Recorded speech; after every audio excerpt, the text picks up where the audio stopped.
Dope, dope, dope, dope. Everything is dope. Nah, ain't nobody as dope as we. Kelvy. Entry. Dope sessions, dope sessions. Dope sessions. It's the Dope Sessions podcast. Ooh. It's the Dope Sessions podcast. Ooh.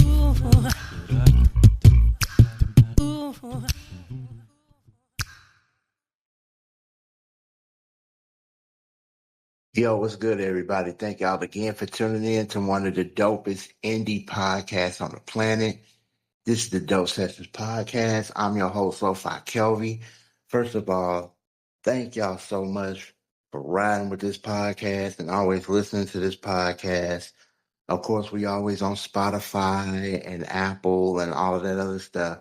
But I do have some episodes that's on YouTube as well. So all you got to do is just go youtube.com/The Kelvin Wilson Project. All one thing, The Kelvin Wilson Project. And you can see there's a podcast episode that I put on there because it's more visual than it is with just the audio, just hearing me talking. So I just wanted to do that. And well, basically that episode was I got to see the Microphone Misfits do a Groundways event. It was an all ages family fun type of thing for, like I said, for all ages. It was in the city of Chicago born and raised. That's where we at. And you can see that video on the YouTube channel. That's youtube.com/The Kelvin Wilson Project. And again, thank y'all for viewing. Thank y'all for the comments. So I want to talk about something. One day I was on Instagram and I just happened across Essence Magazine's Instagram page. They were doing the 50 greatest R&B songs of all time. And that really kind of piqued my interest. So I kept checking to see what was going on, just to be placed, who was going to be placed in the list, what songs and all this other stuff. And with any list that you do, especially when you're doing 100 greatest or 50 greatest or 25 greatest, you should probably have a metric.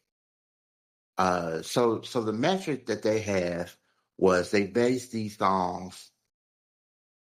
I don't know how they got the numbers, but from what their metric was, it was cultural impact, vocal performance, songwriting, influence, longevity, commercial success, and lasting legacy.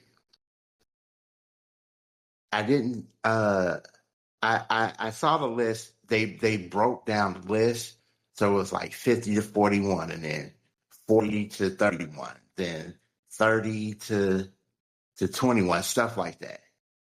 If you haven't seen it, I would suggest you do, because I think it's a very good list. The interesting part that I wanted to kind of talk about was one of the additions to the list. It was in the 40s. I can't remember if it was 47 or 48, but it was the song from Kehlani. Kehlani, I hope I get that name right. Her song "Folded" was on that list. First of all, I love that song. I absolutely love that song. I think Kehlani is an amazing artist. So I don't want this to come off like I'm like beefing with the fact that that song is on the list. Because the only reason why I'm slightly kind of confused of why that song is on the list, it's mainly because it's a newer song. It hasn't really been out. I don't think it's been out for a full year. And if you tell me it has it, then it has. If it hasn't, then it hasn't. I'm just saying it's a relatively new song. and it's blown up and it's a dope song.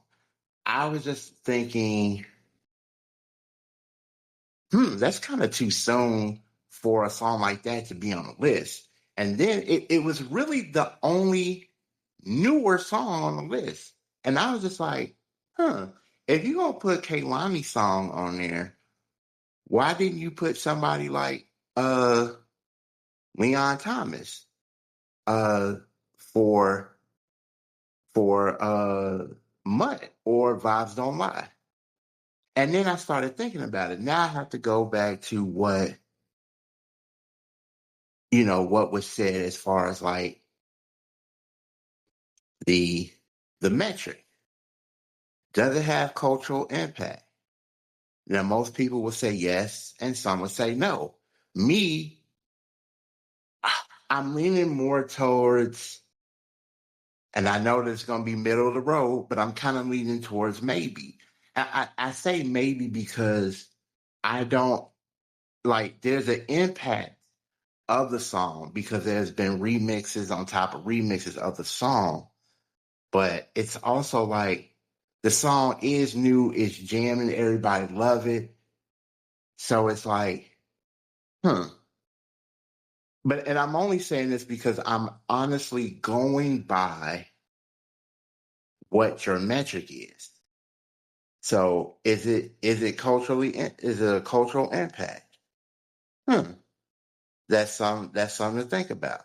Like the songwriting is there, the you know the vocal presence is there, but there's another part that like it was like you know lasting legacy. And I think when you pick a song like that, I think you're betting on the fact that it can have the lasting legacy. It hasn't reached the lasting legacy yet because the song has to grow, and the song actually has to like not only grow with everything else that's going to come out with with R&B. It has to continue to grow to have that lasting legacy. And I don't think it's there yet. Again, the song is new, so it's not really there.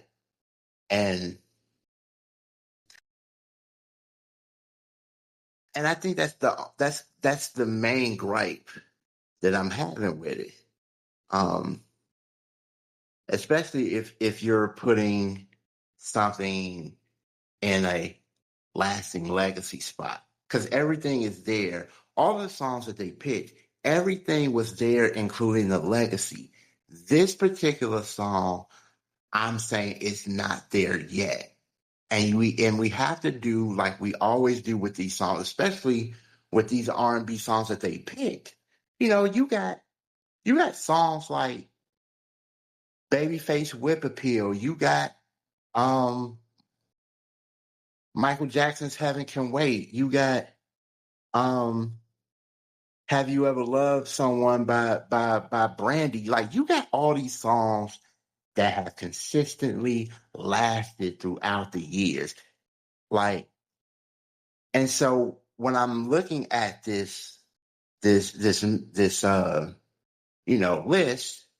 it's like I can see why these songs made this list.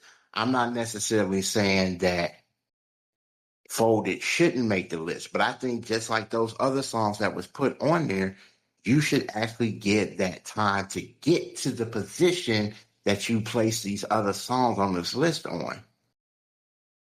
And also, I think too, my other gripe with lists like this is that we are neglecting other songs.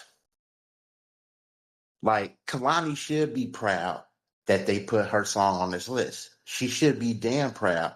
And I saw her comment on the Instagram page.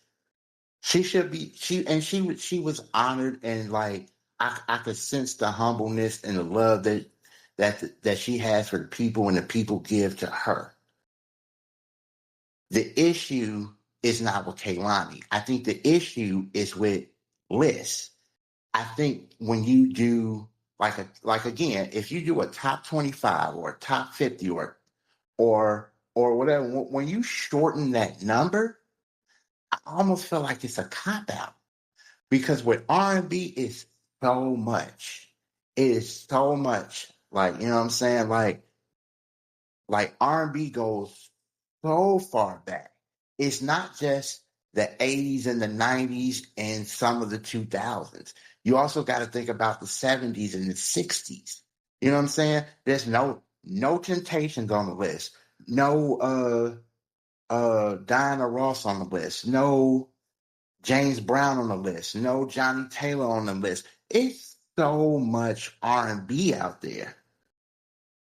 And I think with everything that's going on and just list itself is starting to get played out.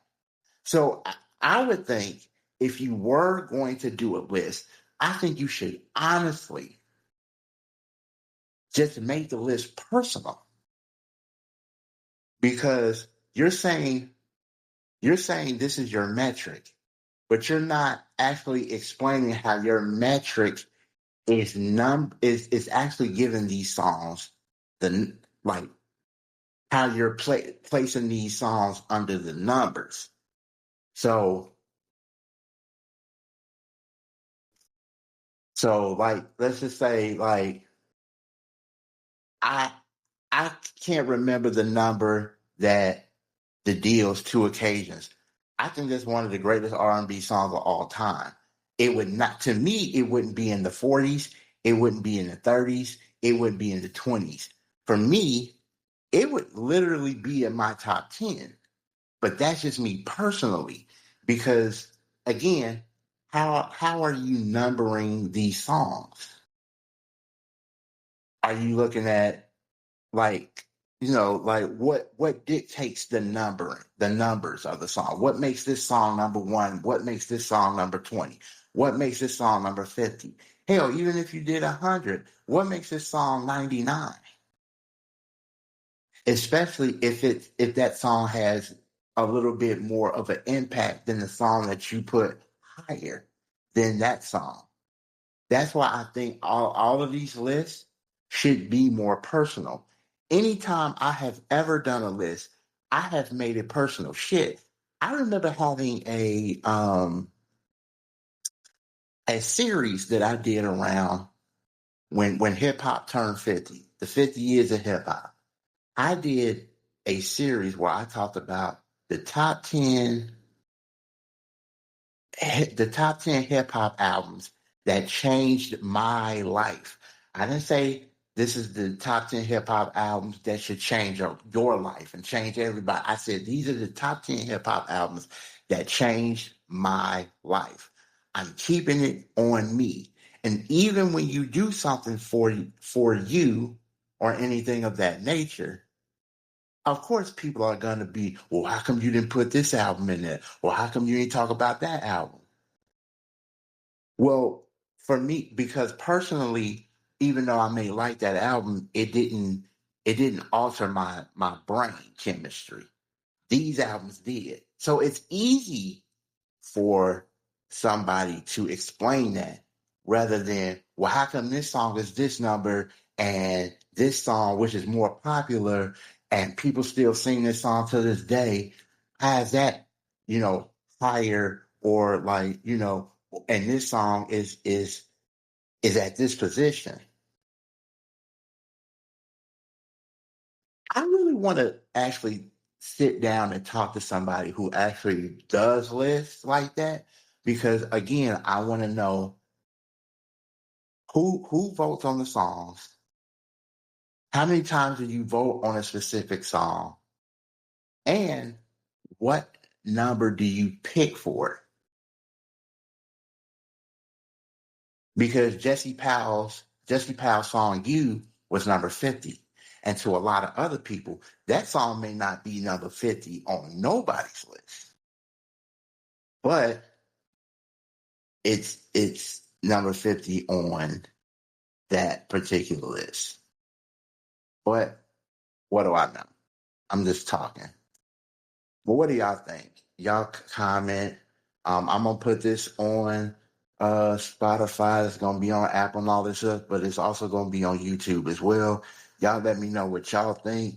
Hit me up. And thank y'all again for tuning in to another episode of the Dope Sessions Podcast.